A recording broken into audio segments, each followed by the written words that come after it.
Hello दोस्तों, Sophia the first day के इस भाग में हम देखते हैं सोफिया रॉयल ट्रेनिंग एकेडमी में पहली बार क्लास अटेंड करती है। सभी बच्चे उसका वेलकम करते हैं। प्रिंस जेम्स और बाकी स्टूडेंट सोफिया से काफी फ्रेंडली बिहेव करते हैं, मगर ये बात प्रिंसेस एम्बर को थोड़ी बुरी लगती है। अब क्लास के हाफ टाइम में सभी बच्चे बाहर गार्डन में खेलने लगते हैं। सोफिया वहाँ आई सुंदर सुंदर राजकुमारियों से दोस्ती करने की कोशिश करती है। लड़कियाँ सोफिया के एमुलेट ऑफ एवलर का लॉकेट देखकर काफी इम्प्रेस होती है, जो सोफिया के गले में बहुत खूबसूरत लग रहा था। सभी बच्चे बहुत अच्छे से बातें कर रहे होते हैं। अभी वहाँ जेम्स आ जाता है और प्रिंसेस एम्बर उसे कहती है कि सोफिया को मैजिकल स्विंग पर बैठने के लिए कहो। तब जेम्स कहता है, अब पता नहीं एम्बर पिताजी ने कहा है उससे अच्छे से पेश आना। इस पर एम्बर कहती है कि मगर हम तो हर आने वाले नए स्टूडेंट का ऐसे ही वेलकम करते हैं, शरारत के साथ। अब जेम्स उसकी बात मान जाता है और सोफिया को जादुई झूले पर बैठने के लिए कहता है। वो कहता है कि यह एक ऐसा मैजिकल स्विंग है जो अपने आप ही झूलता है। सोफिया उसकी शरारत को समझ नहीं पाती। वैसे भी उसे वह झूला देखने में बहुत अच्छा लग रहा था। वो झूले पर बैठ जाती है। पहले तो वो झूला बहुत धीरे धीरे चलता है। सभी बच्चे सोफिया को ध्यान से देखते हैं, क्योंकि वे जानते थे कि यह झूला अचानक से तेज होने वाला है, और होता भी यही है। झूला खुद ब खुद तेज झोंके लेने लगता है। सोफिया डर जाती है। आखिरकार झूला तेज गति से सोफिया को एक पानी से भरे फाउंटेन में गिरा देता है। एक लड़का आकर सोफिया की मदद करता है और उसे बाहर निकालता है। सोफिया पूरी तरह से भीग चुकी थी। वो गार्डन के एक ओर जाने लगती है। जेम्स को अब ये बात बहुत बुरी लगने लगती है। उधर सोफिया एक छोटे से पुल को पार करते हुए एक सुंदर सी जगह पर आ जाती है, जहाँ उसे किसी पक्षी के चहचहाने की आवाज सुनाई देती है। आवाज की दिशा में वो आगे बढ़ती है, जहाँ वो देखती है कि एक छोटा सा बेबी बर्ड जो उड़ना भी नहीं जानता है, अपने घोंसले से नीचे गिर गया है। घोंसले में उसकी माँ मदद की पुकार कर रही थी।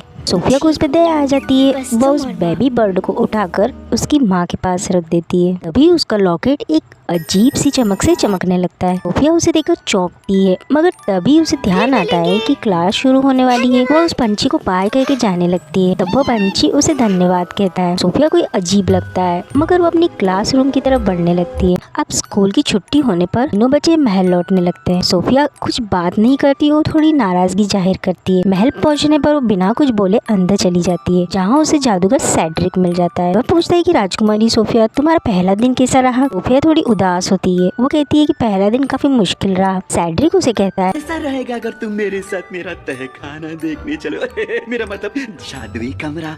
पता है अब तक वो महाराज ने भी नहीं देखा है। सोफिया उसे हाँ कहती है। जादूगर उसे एक गुप्त कमरे में ले जाता है। कमरे में बिल्कुल अंधेरा था। सेड्रिक क्लैप करता है तो चारों ओर कैंडल्स जलने लगती हैं। सेड्रिक कहता है कि मेरे इस गुप्त कमरे में हर चीज जादुई है। सोफिया वहाँ रखी हर चीज को गौर से देखती है। तभी उसे जादुई किताब में अपने लॉकेट की तस्वीर दिखाई देती है। वो सेड्रिक से कहती है कि यह तो मेरे लॉकेट के जैसा तावीज है। तब सेड्रिक कहता है, ओह, पर तुम्हारे पास एवलार का लॉकेट है तो तुम्हें इसके जादुई शक्तियों के बारे में तो पता ही होगा। तुम्हारे हर किए का फल जरूर मिलेगा।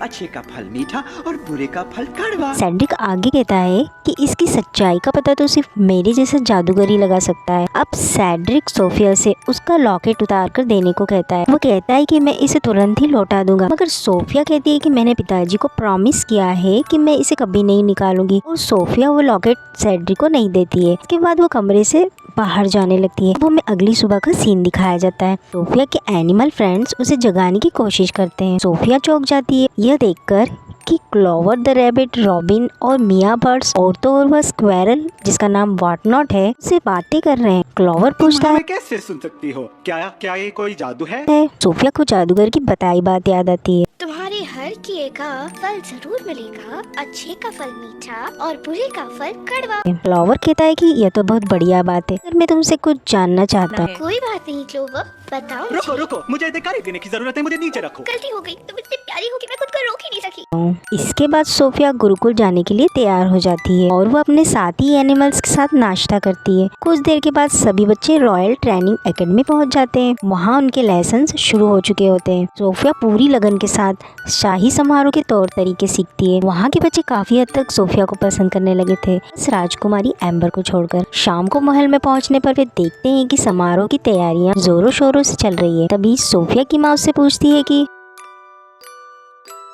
आज का दिन कैसा रहा? सोफिया कहती है कि मुझे लगा था कि राजकुमारी बनना काफी मजेदार होगा, पर ये तो उतना आसान नहीं है। सोफिया को खुश करने के लिए रानी मिरांडा उसकी पुरानी दोस्तों को वहाँ बुला लेती है। सोफिया उन्हें देखकर खुशी से चहक उठती है, सभी मिलकर बातें करती हैं। तभी प्रिंस जेम्स वहाँ आ जाता है। उसके अच्छे बिहेवियर को देखकर सोफिया उसे मैजिकल स्विंग वाली शरारत के लिए माफ कर देती है। प्रिंस जेम्स उसे कहता है कि मैं तुम्हें शाही समारोह के तौर तरीके सीखने में मदद कर सकता हूँ, और यह कहकर वो लड़कियों को चाय सर्व करने लगता है। प्रिंसेस एम्बर उन्हें साथ में देखकर नाराज होती है। सोफिया जेम्स से कहती है कि मुझे नृत्य करना बिल्कुल भी नहीं आता है। तब प्रिंस जेम्स कहता है, गुरु पापा के एक बार से आप अच्छा नृत्य करना सीख जाओगी, हमारा विश्वास कीजिए। अब हमें अगले दिन का सीन दिखाया जाता है। अभी राजकुमार और राजकुमारियां डांस की प्रैक्टिस की तैयारी करते हैं। एम्बर सोफिया के पास आती है और उसे नए खूबसूरत जूते देती है। सोफिया उन्हीं जूतों को पहनकर डांस क्लास में जाती है। सोफिया को डांस टीचर के साथ प्रैक्टिस करने का मौका मिलता है। पहले तो सब कुछ नॉर्मल चल रहा था, मगर अचानक ही सोफिया तेजी से उछल कूद करने लगती है। ये सब कुछ उन जूतों की वजह से हो रहा था, जो कि शायद जादुई थे और जो एम्बर ने उसे दिए थे। सोफिया काफी परेशान हो जाती है। कुछ देर के बाद वो गिर जाती है और जूतों को उतार देती है। घर जाते समय एम्बर उसे कहती है, गलती से सेड्रिक की जादुई जूते मैंने आपको दे दिए। वो हमेशा अपनी चीजें यहाँ वहाँ रख देते हैं, क्षमा चाहूंगी। मगर सोफिया एम्बर की शरारती चाल को तो समझ चुकी थी। वे लोग महल पहुंचते हैं, जहां सोफिया को बेलिविक मिलता है। सोफिया को डांस परफॉर्मेंस का स्टेज दिखाता है, जो कि काफी सुंदर और आलीशान नजर आता है। वो सोफिया को अच्छे से परफॉर्म करने की सलाह देता है। सोफिया को चिंता होने लगती है। वो जादूगर सेड्रिक से मदद मांगने जाती है। सेड्रिक से कहती है, आपके पास कोई ऐसा मंत्र है जिससे मैं अच्छा नृत्य कर सकूं? आज के शाही समारोह में मैं सबके सामने अपना मजाक बनते नहीं देखना चाहती। सेड्रिक कुछ देर सोचता है, फिर वो सोफिया को एक मंत्र देता है, जिससे कि वो सबसे अच्छा डांस कर सकेगी। उसे वो एक कागज पर लिख कर देता है और परफॉर्मेंस के दौरान पढ़ने को कहता है। सोफिया वहाँ से चली जाती है। तब सेड्रिक खुशी से बड़बड़ाने लगता है। जादुई मंत्र वो पढ़ेगी, समारोह में मौजूद सारे लोग गहरी नींद में चले जाएंगे, यहाँ तक कि उसके माता पिता भी। और मैं उन सबको तभी जगाऊंगा जब वो मुझे अपना लॉकेट देगी, और फिर मैं बनूंगा यहाँ का महाराज।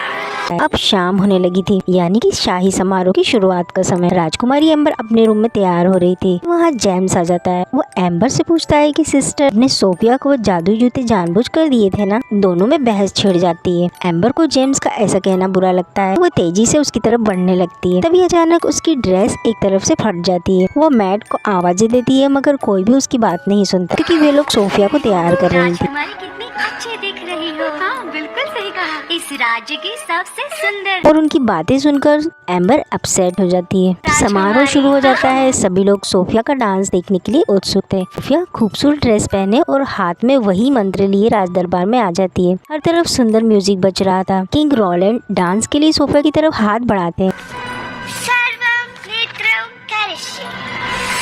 मगर सोफिया सेड्रिक का दिया हुआ मंत्र पढ़ने लगती है, जिसके जादुई असर से राजा गहरी नींद में चले जाते हैं और धीरे धीरे वहाँ मौजूद सभी लोग सो जाते हैं। वो बेवकूफ जादूगर सेड्रिक भी नहीं बच पाता और सो जाता है। सोफिया घबरा जाती है, मगर मदद के लिए तो अब कोई भी वहाँ नहीं था। उसे अपनी गलती का एहसास होता है और वो रोने लगती है कि आंसू की एक बूंद एवेलर के लॉकेट पर गिरती है, जिसकी वजह से वहाँ सिंड्रेला आ जाती है। वो कहती है, यंत्र ने मुझे यहाँ बुलाया है। ये सारी राजकुमारियों को जोड़े रखता है, ताकि जरूरत पड़ने पर हम एक दूसरे की मदद के लिए आ सके। ये सोफिया उसे सारी बात बताती है। तब सिंड्रेला कहती है कि जैसा ठीक कर सकती है वो तो सिर्फ तुम ही कर सकते हो। और वो सोफिया को एम्बर के पास मदद के लिए जाने के लिए कहती है। सोफिया राजकुमारी एम्बर के रूम में पहुंचती है, जहां एम्बर उदास और रूठी हुई बैठी थी। सोफिया उसे बताती है कि उसने कुछ गड़बड़ की। एक जादुई मंत्र जिससे आप गहरी नींद में चले गए, ये सब मेरी गलती है। नहीं सोफिया, आप ऐसा नहीं करती अगर आपको जादुई जूते नहीं दिए होते, क्योंकि सब लोग आपको पसंद करते हैं, यहाँ तक कि हमारा भाई भी। ये सच नहीं है। तुम राजगुरुकुल की सबसे चहेती राजकुमारी हो। तुम्हें अंदाजा भी नहीं होगा कि मैं कितनी खुश थी जब पता चला तुम मेरी सौतेली बहन बनने वाली हो। हम बहनें हैं। अब एम्बर कहती है कि उस मंत्र को हटाने का कोई तरीका जादूगर सेड्रिक के कमरे में जरूर होगा, मगर वो रूम हमेशा लॉक्ड रहता है। सोफिया बताती है कि कहाँ है? मुझे पता है।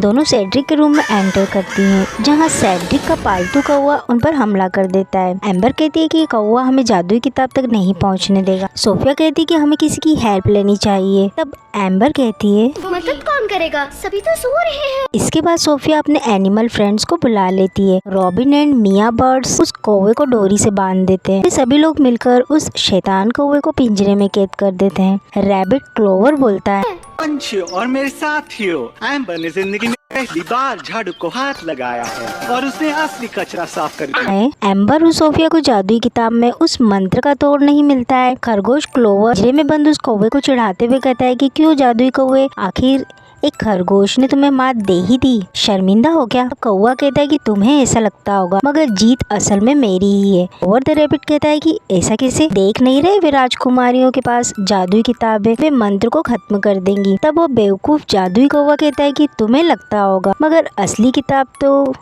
उस तस्वीर में छुपी है। असल में वो कौवा नहीं जानता था कि सोफिया जानवरों और पक्षियों की बातें समझ लेती है। अब क्या था, सोफिया उस असली किताब को निकाल लेती है और वे लोग समारोह स्थल की तरफ बढ़ते हैं। वहाँ पहुंचकर राजकुमारी एम्बर कहती है फटे हुए पोशाक में नहीं आ सकते, आप जाइए। तब सोफिया उसकी मदद करती है।